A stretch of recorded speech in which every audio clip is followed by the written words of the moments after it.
The weight, is the weight going to suit Conor because he's more 2 years on, he's a bit more naturally bigger? Is it going to suit Chris because he's obviously the physically bigger guy? What happens beyond 6-7 rounds? It's a really curious fight, and it's an incredible build-up. I mean, it's a fight that's very difficult to pick. I've spoken to a lot of people, and I would say maybe 60% are going with Eubank, but there's plenty of Conor Benn believers, and not just in Matchroom or around the Benn stable. I think the weight's interesting. The time it's taken to make the fight is obviously another one. Eubank has obviously fought at a higher level and has the experience. I think he's been brilliant so far in the build-up.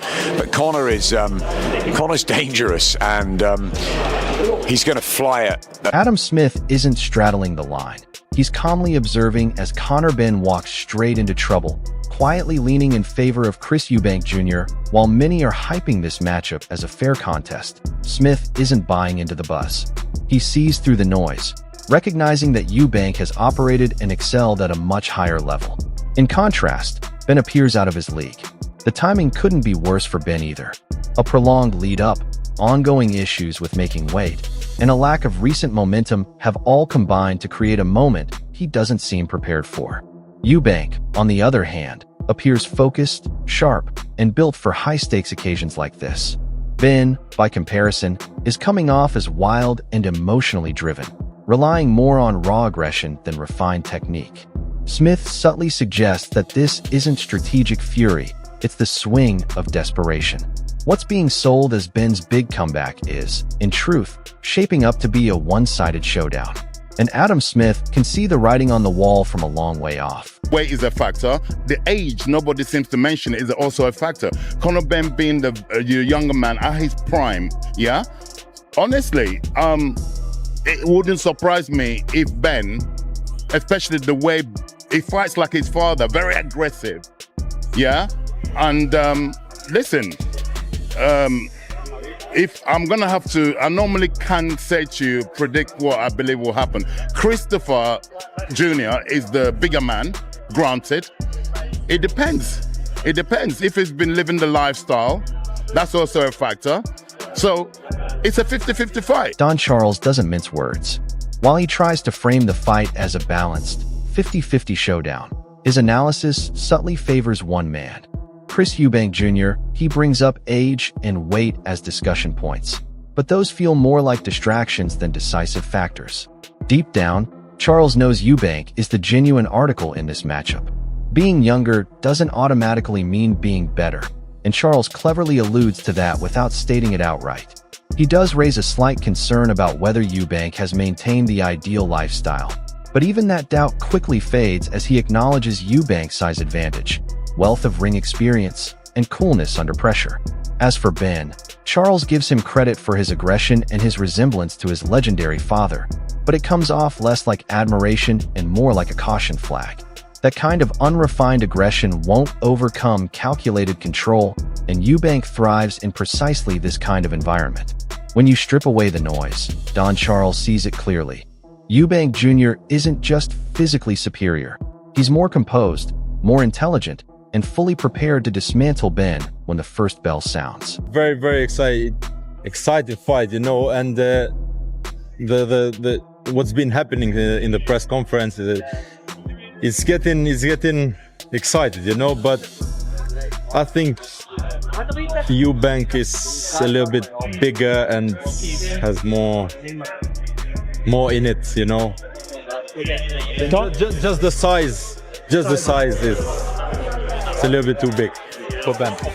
This isn't just another bout. It's controlled chaos waiting to explode. The press conferences have already set the tone for a showdown, full of tension and fire. But underneath all the noise, one thing is crystal clear. Chris Eubank Jr. has the edge, and even the neutral voices are starting to admit it. Yes, the hype is electric, but the imbalance is just as real. This isn't about fanfare or headlines. It's about cold, hard reality. Eubank isn't just seasoned. He's physically dominant, mentally composed, and thrives under pressure.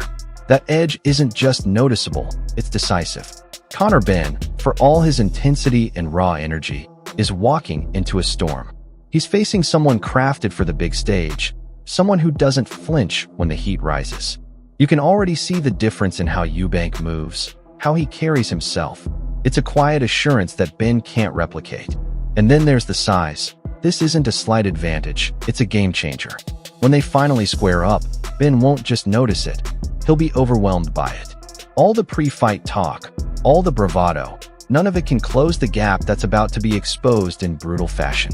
I think Eubank will do it. I think it's going to be a good fight as long as it lasts, but I think Eubank will do it. Is that because of the size and all the attributes Amir Khan mentioned? I think with the experience and everything in it, to be honest, I think he's got the more experience as being professional, and since he's moved trainer, he seems to be a different fighter again. On the other side, Hughie Fury doesn't hold back. He delivers a harsh dose of reality. He's fully backing Chris Eubank Jr. and makes no effort to soften the criticism aimed at Conor Benn. To Fury, this isn't just a fight. It's a disaster waiting to happen, with Ben charging headfirst into a battle he's simply not built to survive. Fury calls it like he sees it. Ben's record is more smoke than substance, padded with easy wins, while Eubank has gone to war with top-tier opponents and come out hardened. And now, under the guidance of a new trainer, Eubank hasn't just evolved. He's become a cold, calculated finisher. Fury sees straight through the hype. This isn't just skepticism, it's a full expectation of dominance. The real gap here is experience and pedigree. Eubank's been in the trenches with proven killers. Ben hasn't even dipped a toe into those waters. And to make things worse, Ben is moving up in weight, throwing himself into a fight he can't control and won't be able to escape. The moment of reckoning is approaching, and when it arrives, Fury doesn't just predict a win. He sees Eubank dismantling the myth around Ben and leaving nothing behind but silence. And I felt sorry for Junior, because he is a 34-year-old man at the time. He wants his own thing. His father is always going to be the centre of attention. Yeah. I think he's right to make his own decisions. Simon, I see exactly what you're saying, because Nigel has stood back from Conor's career, and Chris Senior was right in the front at the beginning. And I think it's great that Junior is walking his own path. So do I. However, they have had... Nobody saw this coming. Steve Collins just dropped a bombshell that's rocked the very foundation of Chris Eubank Jr.'s career. This goes way beyond punches and scorecards. It's about identity, legacy, and the suffocating grip of a father who refuses to loosen the reins. While Nigel Benn stepped aside and gave Conor the space to grow into his own man, Eubank Sr. has hovered over his son's path with constant theatrics and ego-driven distractions. Collins didn't just point out tension. He exposed deep emotional wounds that have followed Eubank Jr. for years. The truth? Eubank Jr.'s toughest battles haven't always been in the ring. He's fought under the crushing pressure of a family name that brings as much burden as it does pride. Add to that the weight of personal loss and inner turmoil, and you're looking at a man still trying to piece together who he really is. But here's the twist. Collins believes that this unresolved inner conflict might be the very thing that unravels Eubank Jr. in the ring. The question now isn't just whether he can win a fight. It's whether he can finally break free from the shadow that's defined him for so long. This could change everything. I think Chris is leaps and bounds ahead of Conor. His experience, the guys he's been in with, take away the weight, because Chris is obviously going to be disadvantaged in there with the weight as well. But just ability, boxing skill set is on a completely different level. So Harlem Eubank isn't mincing words. He's laying it all out and making one thing clear. Chris Eubank Jr. is operating on a completely different level than Conor Benn. Forget the talk about weight or knockout power. Harlem knows the real difference lies in skill, experience, and ring IQ. Chris has gone toe-to-toe with some of the sport's most dangerous opponents and proven himself under pressure. Ben might bring heavy hands, but when you break down his record, it doesn't hold up against fighters who've truly been tested at the top. Harlem admits that the weight cut might slim Chris down, but he's not worried. What Chris may lose in size, he more than makes up for with his ability to read a fight, make adjustments, and stay composed when it matters most. This isn't just about strength, it's about strategy, precision, and control. Even more crucial, Harlem highlights Ben's lack of real-world experience against elite competition. That's the weak spot, and Chris, with all his savvy and sharpness, is going to find it, target it, and break it wide open. But I think with Chris, this is purely business. This is purely business. I don't think he quite likes him very much. No. But I'm telling you now, it's a good thing that Conor's in Spain. Because imagine them two bumping into each other on London High Street on a Sunday afternoon. We don't need that, do we? No one needs that, no one wants it, but it's inevitable. So you literally have to navigate your way through these camps and keep these two boys away from each other, because keep the lid on. I've been there with this kind of animosity, and I've been there with this kind of domestic rivalry. It eats away at you. It's not nice. No. It literally eats away at you. It's on your mind daily. And you just... It gets to it's an intense build-up. Oni Bellew isn't pulling any punches when it comes to analyzing the fierce rivalry between Chris Eubank Jr. and Conor Benn. To him, this isn't just another fight. It's something far more personal. Bellew points out that the hostility between the two has been simmering for years, fueled by tension, pride, and a long list of unresolved issues. He warns that if these two finally clash in a neutral environment, it could spiral beyond the boundaries of sport. Bellew, having been in the trenches himself, understands just how much personal grudges can cloud a fighter's judgment, messing with game plans, focus, and emotional control. The psychological weight of this kind of rivalry can't be ignored. With emotions running high on both sides, Bellew believes this won't be a calculated, tactical exchange. It's shaping up to be an all-out emotional battle. The real challenge might not be in landing punches, but in managing the rage, pride, and pressure that come with such a heated grudge. The big question now, can either man keep their emotions in check, or will the feud consume them before the fight even begins?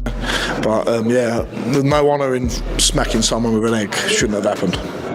How do you think the fight's going to play out? I'm backing Conor Benn. I know Conor. Spoke to him a few times. Always been a top bloke to me. His dad's a top bloke. His dad's a legend. And I'll be backing him. But it's going to be difficult, as he's already alluded to, the two weight divisions coming up. But it'll also be difficult for Eubank to stay within that hydration clause, I think it is. So it's all to play for both men. Johnny Fisher isn't sitting on the sidelines. He's throwing his full support behind Conor Benn, and he's not shy about why. To Fisher, Benn isn't just a talented fighter.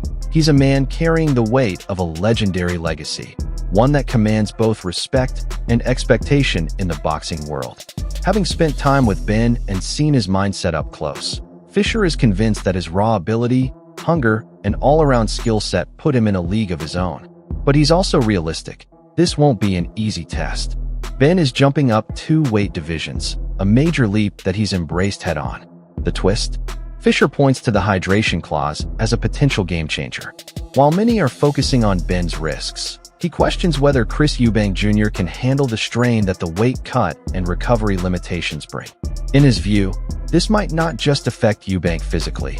It could shake him mentally and shift the balance of the entire contest. This isn't just another high-profile bout. It's a defining moment. Both fighters are stepping into the ring with legacy on the line. Benn has the heart, the drive, and the skill to rise to it. But make no mistake, this will be a war from the opening bell. Every round, every second will count. And in a fight like this, only one will stand tall under the weight of history. No, not yet. I need to see what he looks like on the scales. If there was no rehydration clause, I would pick Eubank, but I need to see what he looks like on the scales first, and then if there's a rehydration clause and he already looks bad, it's going to be a hard night for him. Carl Frampton isn't sugarcoating it. He's sounding the alarm, and it's aimed straight at Chris Eubank Jr. According to Frampton, there's a serious risk that no one's really talking about. The weight cut alone is grueling, but with a rehydration clause thrown in, the consequences could be disastrous for Eubank. Frampton has his doubts about whether Eubank will even make it to fight night at full capacity. He's holding off on making a final call until he sees how Eubank looks on the scales, but the concern is real. Without the added weight restrictions, Frampton would be all in on backing Eubank. But the reality is, draining your body just before a major fight? That's a formula for disaster. Eubank is known for his physicality, his durability. He's been a machine in the ring. But if his conditioning is compromised before the first bell even rings, this could go downhill fast. It wouldn't just be a tough night. It could become a completely one-sided beatdown. Frampton's message is clear. If Eubank shows up looking depleted, this isn't just another fight. It might be the start of a serious downfall.